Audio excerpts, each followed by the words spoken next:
નમસ્કાર મિત્રો, આગળના લેક્ચરમાં આપણે જોયું કે ગણ એટલે શું. બરાબર, પહેલા લેક્ચરમાં આપણે જોયું હતું કે ગણ એટલે શું, ગણની વ્યાખ્યા આપી હતી અને ગણના ઘણા બધા ઉદાહરણ પણ જોયા હતા. હવે આગળ વિશેષ જાણીએ. ગણ એટલે તો આપણને ખબર પડી કે કોઈ પણ વ્યાખ્યાયિત અથવા તો સુનિશ્ચિત સુનિશ્ચિત સભ્યોના સમૂહને ગણ કહે છે. બરાબર, સુનિશ્ચિત અથવા સુવ્યાખ્યાયિત ઘટકોના સમૂહને અથવા તો સભ્યોના સમૂહને ગણ કહે છે. ઘટકોના, વસ્તુઓના, શબ્દોના, એ બધું એક જ એના સમૂહને ગણ કહેવાય. બરાબર, એના ઉદાહરણો પણ જોઈએ. હવે ગણ દર્શાવવાની બે રીતો છે. બરાબર, ગણને આપણે કેટલી રીતે દર્શાવી શકીએ? બે રીતે.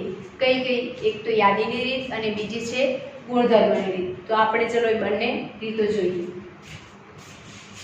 ગણને દર્શાવવાની પદ્ધતિઓ, કારણ કે કેટલી પદ્ધતિ છે? બે. ચલો, પહેલી પદ્ધતિ છે યાદીની રીત. યાદીની રીતમાં શું કરવાનું હોય છે? યાદીની રીતમાં ગણના જે સભ્યો આપેલા હોય છે, ગણના ઘટકો, એની યાદી બનાવવાની હોય છે. એની યાદી બનાવવાની છે. પહેલું સ્ટેપ શું થશે? ગણના સભ્યોની યાદી બનાવવાની. બરાબર, પહેલું શું કરવાનું? ગણના સભ્યોની યાદી બનાવવાની. બરાબર, યાદી એટલે કે ચલો આપણે કોઈ પણ સભ્યો લઈ લઈએ, 4 સભ્યો લઈ લઈએ, 1 2 3 અને 4. બરાબર, આપણે ગણમાં લખ્યું ને, સગડિયા કૌંસમાં લખ્યું એટલે કે ગણમાં લખે. 4 સભ્યોને ગણમાં લખે, 1 2 3 અને 4.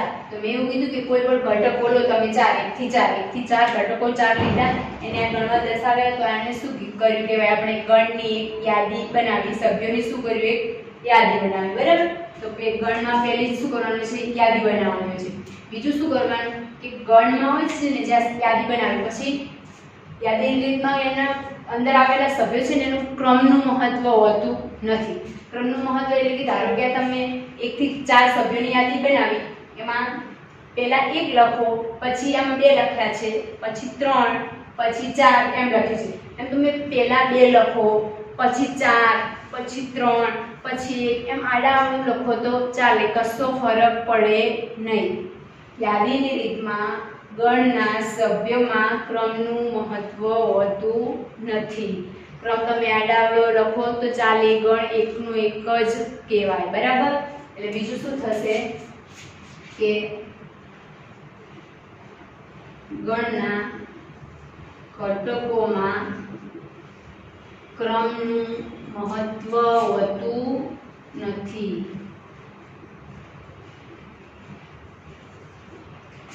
બરાબર, ક્રમનું મહત્વ હોતું નથી એટલે કે તમે આના ગણને 2 4 1 3 આ રીતે લખો તો આ ગણ અને આ ગણ એક જ થાય, કારણ કે આની અંદર પણ 4 ઘટકો છે અને આની અંદર પણ 4 જ ઘટકો છે, અને આમાં જે ઘટકો છે એ જ ઘટકો આમાં છે.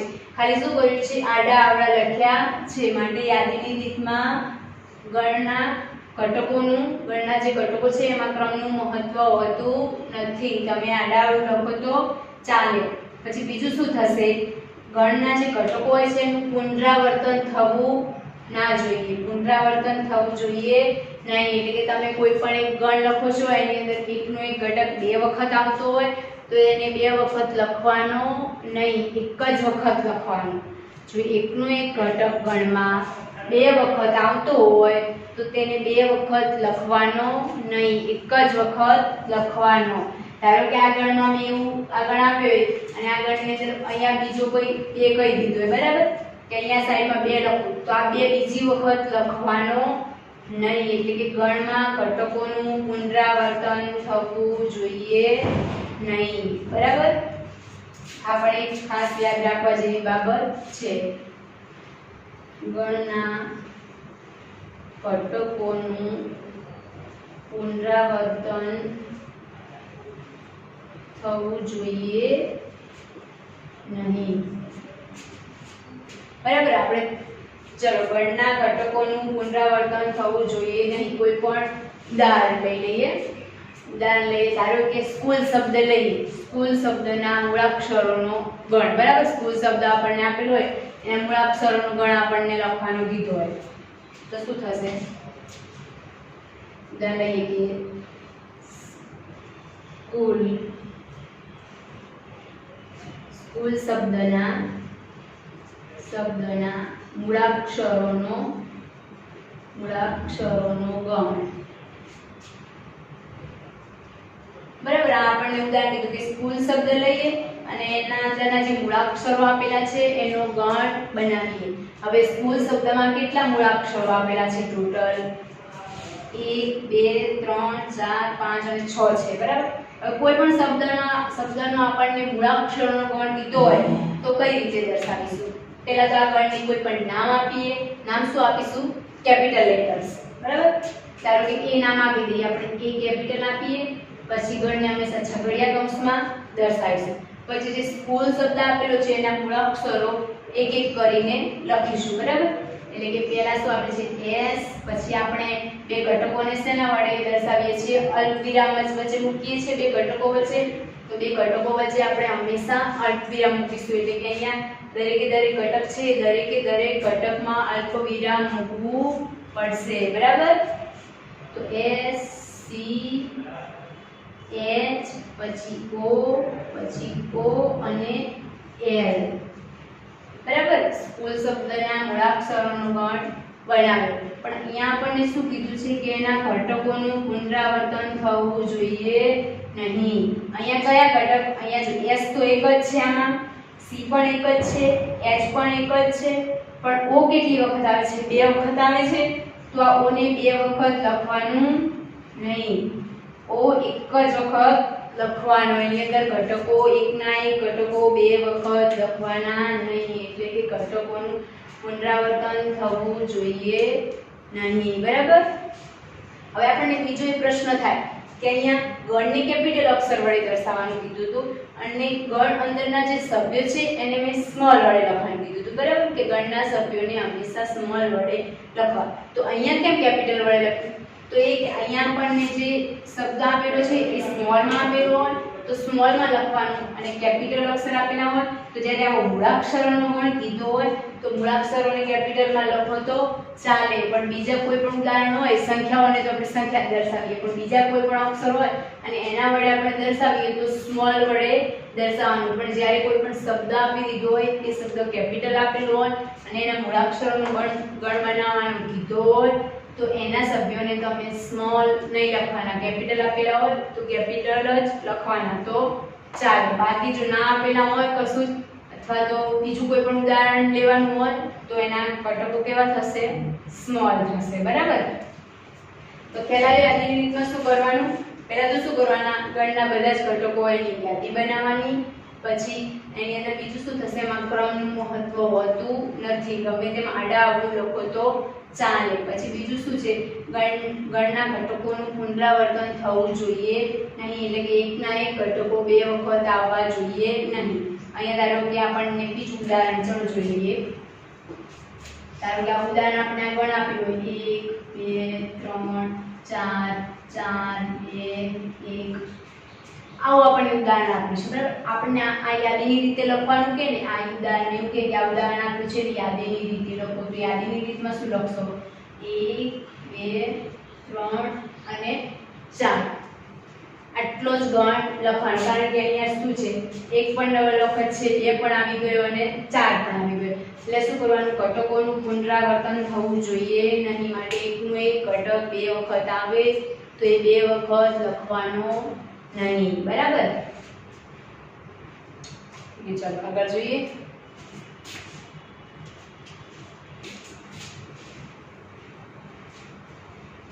પછી એક કે એમાં ક્રમનું મહત્વ હોતું નથી, બરાબર. તો હવે અહીંયા આપણને એવું થાય કે આ સ્કૂલ શબ્દ બનાવે છે તો તમે આ H પહેલા લખો, C પછી લખો, O આ પછી લખો.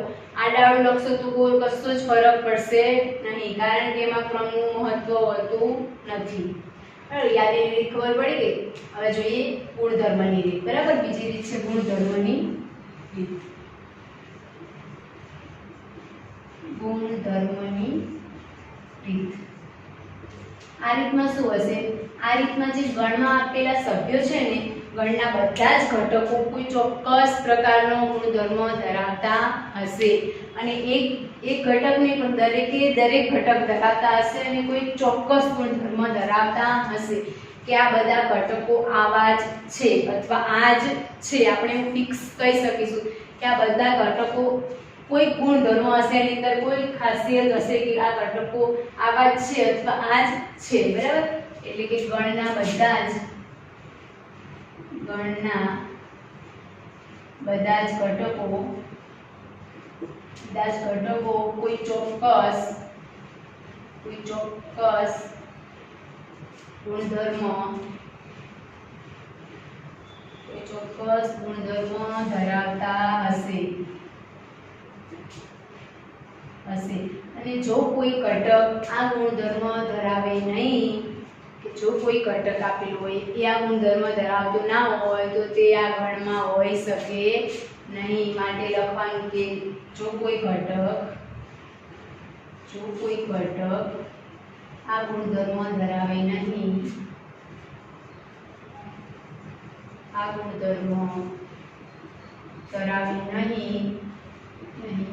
તો તે આ ગણનો સભ્ય હોઈ શકે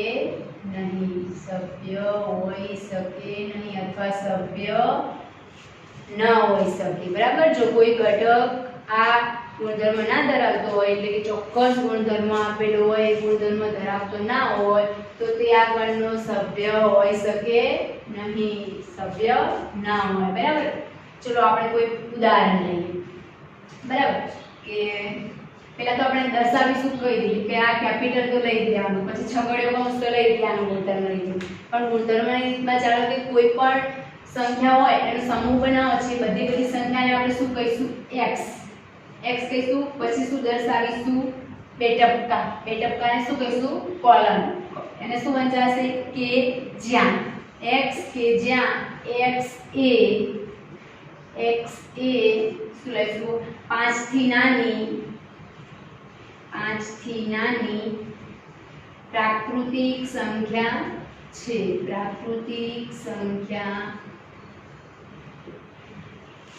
છે. બરાબર? આપણે શું લીધું કે કોઈ પણ ગણ લીધો, x લીધો, x બધા ઘટકો છે કે આ બધા x એટલે કે આવા પ્રકારના ઘટકો હશે, બધા જ ઘટકો કોઈ ચોક્કસ ગુણધર્મ ધરાવતા હશે. તો અહીંયા શું છે કે x લઈશું, x શું ગુણધર્મ ધરાવશે? x એ 5 થી નાની પ્રાકૃતિક સંખ્યા છે. આ આપણો શું થયો? 5 થી નાની અને બીજું શું થયો? પ્રાકૃતિક. આ બધી સંખ્યાનો શું થયો? ગુણધર્મ થયો. બરાબર? શું? એક તો કે સંખ્યા આપણે પ્રાકૃતિક સંખ્યામાંથી જ લેવાની અને બીજું એ કે 5 થી નાની જ લેવાની. એ આપણો શું થયો? ગુણધર્મ થયો. અહીંયા બધા જ ઘટકોને x નામ આપ્યું અને કીધું કે x એ આવો ગુણધર્મ ધરાવશે. તો આ દર્શાવ્યું, આ આપણે ગણ લખ્યું એ શું થયું? ગુણધર્મની રીતે. હવે આ ગુણધર્મ આપણને ખ્યાલ આવે કે આ 5 થી નાની અને પ્રાકૃતિક સંખ્યા કઈ છે. બરાબર? તો આપણે લખીએ. પહેલા તો જો પ્રાકૃતિક સંખ્યા લઈશું. પ્રાકૃતિક સંખ્યા મેં તમને સમજાવી દીધું ગયા લેક્ચરમાં કે કેવી હશે? 1 થી ચાલુ થતી હશે. પ્રાકૃતિક સંખ્યા ક્યાંથી ચાલુ થશે? 1 થી. બરાબર? એની અંદર ધન સંખ્યાઓ જ આવશે. બરાબર? ઋણ આવશે નહીં અને 0 પણ નહીં આવે. તો 1 થી ચાલુ કરીએ તો પહેલા 1 એ પ્રાકૃતિક સંખ્યા છે અને 5 થી નાની છે તો આગળમાં શું આવશે? 1 આવશે. પછી 2 તો 2 પણ આવશે કારણ કે પ્રાકૃતિક પણ છે અને 5 થી નાની પણ છે. 3 પણ આવશે, 4 પણ આવશે. ચલો હવે 5 આવશે. આપણને 5 પ્રાકૃતિક સંખ્યા તો છે જ. બરાબર? 5 એક પ્રાકૃતિક સંખ્યામાં તો આવશે જ, પણ 5 એ 5 થી નાના કહેવાય? ના જ કહેવાય, કારણ કે 5 એ 5 ને સમાન થશે. 5 બરાબર તો 5 જ થાય, એનાથી નાના તો થાય નહીં. તો 5 એ 5 થી નાની નહીં થાય, માટે 5 આવશે નહીં. શું આવશે? 1 થી ને 4. તો આપણે આ ગણ મળી ગયો, પણ આપણે આ ગણ મળ્યો જે એ શું થયો? યાદીની રીત. યાદીની રીત મેં આજ જણાવી. આ યાદીની રીતમાં આપણે આ એ જ ઉદાહરણ હતું આપણું 1 2 3 અને 4. તો આ શું થઈ ગયું? યાદીની રીત. અને એની આપણને આ શું થઈ? ગુણધર્મની રીત. માટે જો કોઈ પણ આપણને ગુણધર્મની રીત આપેલી હોય કોઈ એક્ઝામ્પલમાં અને એવું કે તેની યાદીની રીતે લખો, તો યાદીની રીતે આપણે લખી શકીએ. અને કોઈ પણ ઉદાહરણ યાદીની રીતમાં આપેલું હોય અને એવું કહે કે એને ગુણધર્મની રીતે લખો તો પણ આપણને લખતા આવડે. એટલે કે યાદીની રીતમાંથી ગુણધર્મની રીતમાં ફેરવવાનું પૂછે કે ગુણધર્મની રીતમાંથી યાદીની રીતમાં પૂછે, આપણને આવડે. અને કોઈ પણ ઉદાહરણ આપી દીધું હોય તો એ આપણને ખ્યાલ આવી જાય કે આ રીતે આપેલું હશે, x હશે, પછી કોઈ પણ અહીંયા ઘટક હોય, y હોય, z હોય, ગમે તે પણ એ ઘટક હશે, પછી એની કોલમ દ્વારા દર્શાવેલું હશે, બે ટપકા, એમાં જશે કે જ્યાં, અને એ શું હશે, કોઈ પણ ગુણધર્મ ધરાવતો હશે. કોલમને શું વાંચીશું કે જ્યાં, બરાબર. આની જગ્યાએ આવું તમે કરો તો પણ ચાલે, ઓબ્લિક, અને ઓબ્લિક વાંચો છો, ઓબ્લિક કરો તો પણ ચાલે, ઓબ્લિકને પણ કે જ્યાં કહેવાય. આને બીજી પણ ગુણધર્મની રીતે લખાશે. આના આગળ ધારો કે લખવું હોય તો શું લખાશે, આપણે x લઈ લઈએ અને x શું થશે, અહીંયા 5 થી નાની સંખ્યા છે એટલે કે x less than 5 and x belongs to n. અહીંયા આપણને શું કીધું કે x લેવાના ગણમાં કેવા સભ્યો છે, x શું હશે, x n માંથી હશે અને 5 કરતા નાના હશે. n એટલે પ્રાકૃતિક સંખ્યાઓનો વર્ગ, સેટ ઓફ નેચરલ નંબર, એમાં 1 2 3 4 5 એવી સંખ્યાઓ આવશે. અને બીજું શું કીધું કે 5 થી નાના હોવા જોઈએ. આને શું વંચાશે, લેસ ધેન એટલે આના કરતા નાનું, x એ 5 કરતા નાનો છે. લેસ ધેન ગ્રેટર ધેન આગળ આવશે એમ સમજાય, બરાબર. પણ લેસ ધેન નો અર્થ થશે કે આના કરતા નાનું હોવું, અને આમ હોય તો એને શું કહેવાશે, ગ્રેટર ધેન, એટલે કે એના કરતા મોટું હોવું, બરાબર. ધારો કે x આવો આપેલો હોય તો શું કહેવાય, x ની કિંમત હંમેશા આપણે કેવી લેવાની, 5 થી મોટી, એટલે કે 6 થી ચાલુ કરવાની, 5 નહીં લેવાના, 6 થી ચાલુ કરવાની, બરાબર. અને આનો અર્થ થશે કે x ની સંખ્યા 5 કરતા નાની લેવાની, 5 નહીં લેવાની. હવે આપણને એવું થાય, બીજો એક પ્રશ્ન થાય કે આની અંદર x ની કિંમત કેવી લેવાની છે, 5 કરતા નાની, બરાબર. 5 કરતા નાની લેવાની છે. આની અંદર શું લેવાનું છે, 5 કરતા મોટી. તો એક્ઝેક્ટ 5 ક્યારે લેવાની, તો કાં તો આવું આપેલું હોય તો આમાં શું લેવાનું, 5 લેવાની અને 5 કરતા મોટી. અને આવું આપેલું હોય તો આમાં 5 અને 5 કરતા નાની સંખ્યા લેવાની. અને આની અંદર 5 અથવા 5 કરતા મોટી સંખ્યા લેવાની, બરાબર. એટલે જ્યારે આવું આને વંચાશે less than or equal to અને આને વંચાશે greater than or equal to. તો આગળ જેમ ભણવામાં આવશે એમ વધારે ખ્યાલ આવશે, બરાબર. એટલે કે આ પણ આવો વર્ડ પણ બનશે, એટલે કે આ યાદી રીતથી ગુણધર્મની રીતે આ રીતે પણ દર્શાવાય અને આ રીતે પણ દર્શાવાય, બરાબર. ખ્યાલ આવી ગયો કે ગુણધર્મની રીત શું અને યાદીની રીત, બરાબર. ચલો આપણને ઉદાહરણો જોઈએ, યાદીની રીત અને ગુણધર્મની રીતના, બરાબર. એકાદ ઉદાહરણ જોઈ લઈએ.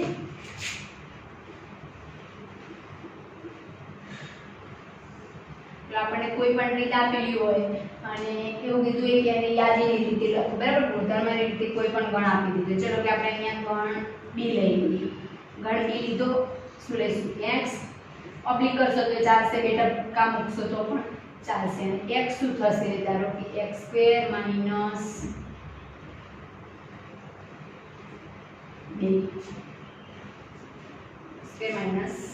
2 0 લઈશું અથવા તો 4 લઈ લઈએ, બરાબર. x² - 4 = 0. અહીં આપણને શું ગુણધર્મ આપ્યો છે, x આપ્યો છે ને x કેવો છે, x² - 4 = 0 મળે છે. હવે આ પણ આવું આપેલું હોય, આપણને ઓબ્લિક આપેલું હોય, x આપેલું હોય અને એનો x નો ગુણધર્મ છે, એટલે કે આપણને આ ગુણધર્મની રીત આપેલી છે તો ખ્યાલ આવી ગયો. હવે આને આપણે યાદીની રીતે લખ્યું હોય, એટલે કે આની અંદરથી આપણે સંખ્યાઓ લખવાની, યાદી બનાવવાની, બરાબર. આની યાદી બનાવવા માટે આપણને આ બહુપદી આપી છે, એને સોલ્વ કરવાનું. બહુપદીને સોલ્વ કેવી રીતે કરીશું, x² - 4 = 0. તો શું થશે, x² તો એમના એમ i -4 આ બાજુ 0 છે, -4 ને આ બાજુ લઈ જઈએ તો +4 થશે. x² = +4. તો x = શું થશે, 4 નું વર્ગમૂળ શું નીકળશે, 2. પણ વર્ગ છે તો પ્લસ ઓર માઈનસ નીકળશે. હંમેશા કોઈ વસ્તુ આપણને વર્ગમાં આપેલી હોય અને એનું વર્ગમૂળ નીકાળીએ તો શું થશે? વર્ગ હોય એનું વર્ગમૂળ નીકાળીએ તો પ્લસ ઓર માઈનસ આગળ આવશે એટલે કે પ્લસ ઓર માઈનસ 2 આવું થશે x બરાબર પ્લસ ઓર માઈનસ 2 આપણને x બરાબર કઈ કઈ સંખ્યાઓ મળી? પ્લસ 2 મળી અને માઈનસ 2 મળી તો આપણું b અહીંયા શું થશે? b આની રીતે શું થશે? -2 અને +2 બરાબર આ રીતે આપણને ગમે તે આપેલું હોય યાદીની રીતે આપેલી તો ગુણધર્મની રીતે લખી શકીએ અને ગુણધર્મની રીતે આપેલી તો યાદીની રીતે લખી શકીએ બરાબર ચલો પછી આપણને બીજી યાદીની રીત આપેલી હોય ધારો કે એવું કીધું હોય કે અંગ્રેજી મૂળાક્ષરો છે એમાંથી સ્વરોનો ગણ બરાબર હવે અંગ્રેજી મૂળાક્ષરોમાંથી સ્વર કેટલા છે તો આપણને ખ્યાલ છે 5 સ્વર છે બરાબર A, E, I, O અને U તો એવું લખેલું હોય કે ચલો અહીંયાથી ઉદાહરણ જોઈએ કે ધારો કે X અને X એ અંગ્રેજી મૂળાક્ષરો પૈકી સ્વરો છે બરાબર શું છે અંગ્રેજી મૂળાક્ષરો છે એમાંથી શું છે ખાલી સ્વર જ છે આમાં x નો ગુણધર્મ શું છે અંગ્રેજી મૂળાક્ષરોના સ્વર છે આ આપણને શું આપેલું છે ગુણધર્મની રીત આપેલી છે એમાંથી આપણે યાદીની રીતમાં ફેરવવું હોય તો કઈ રીતે લખીશું આગળને કોઈ પણ નામ આપી દો c એની અંદર શું થશે અંગ્રેજી મૂળાક્ષરો કયા થશે a i o u અને e બરાબર આ 5 સ્વરો થશે આપણને ખ્યાલ જ છે કે અંગ્રેજી મૂળાક્ષરોમાં સ્વરો કેટલા છે 5 તો આપણને કઈ થઈ ગઈ યાદીની રીત અને ધારો કે યાદીની રીત આપેલી હોય આપણને આટલો જ ગણ આપેલો હોય તો આપણને ખ્યાલ આવી જાય કે આ શું આપેલું છે યાદીની રીત આપેલી છે અને આ ગણને જોતા જ ખબર પડી જાય અને ઘટકોને જુઓ એટલે ખબર પડી કે a i o u e આ બધું શું છે સ્વર છે જોને ખ્યાલ આવે તો આપણને આવું આપેલું હોય અને કીધું હોય કે આ ગણને ગુણધર્મની રીતે લખો તો આ રીતે લખવાનું બરાબર કોઈ પણ નામ આપી દેવાનું ઘટકોનું x y આપો z આપો કોઈ બી આપો પણ સ્મોલ આપવાનું એ શું થશે અંગ્રેજી મૂળાક્ષરો પૈકી સ્વરોનો ગણ છે બરાબર તો ખ્યાલ આવી ગયો યાદીની રીત અને ગુણધર્મની રીતમાં શું કરીશું આપણે પહેલા જોયું એક વખત યાદીની રીતમાં પહેલા ગણની યાદી બનાવવાની પછી બીજું એવું હોય છે કે એમાં ક્રમનું મહત્વ હોતું નથી પછી ત્રીજું હોય છે કે ઘટકોમાં પુનરાવર્તન પણ થવું ન જોઈએ બરાબર પછી ગુણધર્મની રીત છે ગુણધર્મની રીતમાં શું થશે બધા જ ઘટકો કોઈ ચોક્કસ પ્રકારનો ગુણધર્મ ધરાવતા હશે અને એને કઈ રીતે દર્શાવીશું x પબ્લિક કરવાનો અને પછી એનો ગુણધર્મ લખવાનો બરાબર આ રીતે આપણે દર્શાવીશું ચલો હવે આગળ જોઈએ આપણે હવે પહેલા શું જોયું હતું કે ગણ જોયું પછી એની બે દર્શાવવાની રીતો છે હવે ગણ તો આપણને ખ્યાલ આવી ગયો કે ગણ એટલે કોઈ પણ સુવાક્ય કે સુનિશ્ચિત ઘટકોનો સમૂહ લઈએ તો પણ હવે ગણમાં પણ ગણના કેટલાક પ્રકાર છે શું થશે ચલો આપણે ગણ એટલે તો ખબર પડી પણ બીજો એનો છે પ્રકાર કે ખાલી ગણ આપણે કોને કહીશું ખાલી ગણ એટલે કે કોઈ પણ ગણ હોય એમાં એક પણ સભ્ય ના હોય તો તેવા ગણને શું કહીશું ખાલી ગણ કે એક પણ સભ્ય ધરાવતો ન હોય તેવા ગણને ખાલી ગણ કહીશું બરાબર લખીએ કે એક પણ ઘટક ધરાવતો ન હોય તેને ખાલી ગણ અથવા તો ખાલી ગણનું બીજું નામ શું છે રિક્ત ગણ એમ્પ્ટી સેટ એટલે રિક્ત ગણ કહે છે બરાબર એક પણ ઘટક ધરાવતો ના હોય તો તેને શું કહીશું ખાલી ગણ કહીશું હવે ખાલી ગણને સંકેતમાં કઈ રીતે દર્શાવીશું કે ખાલી ગણને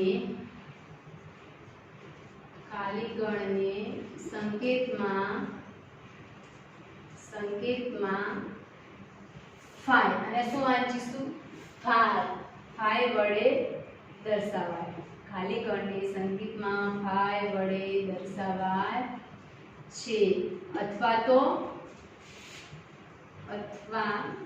આમ પણ લખાય. શું લખાય? છગડીયો કૌંસ અને અંદર કશું જ મૂકવાનું નહીં, ખાલી જ રાખવાનું, આમ જ રાખવાનું. અથવા તો આ રીતે પણ દર્શાવાય, આ રીતે પણ દર્શાવાય. બરાબર.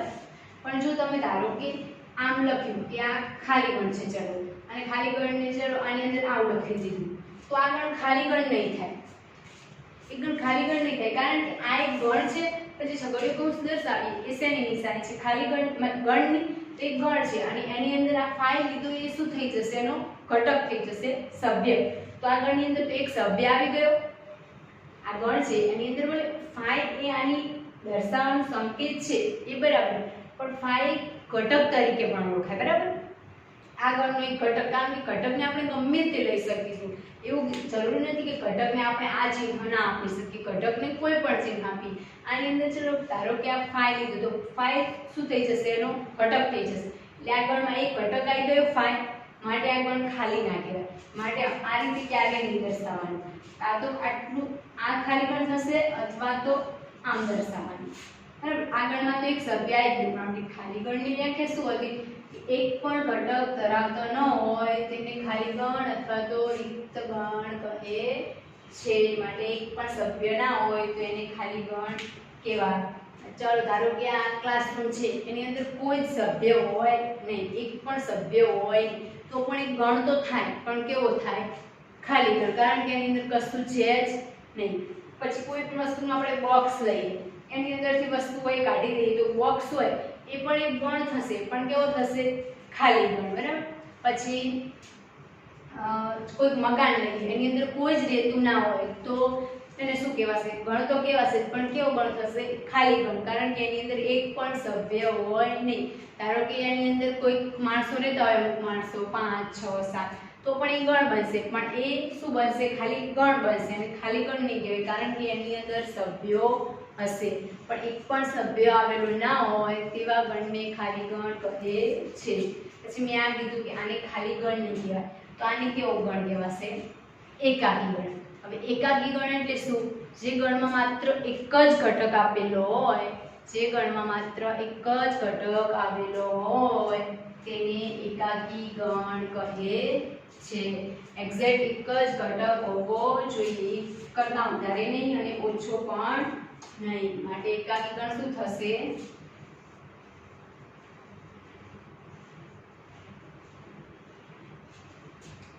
માત્ર એક જ ઘટક અથવા તો સભ્ય ધરાવતા ગણને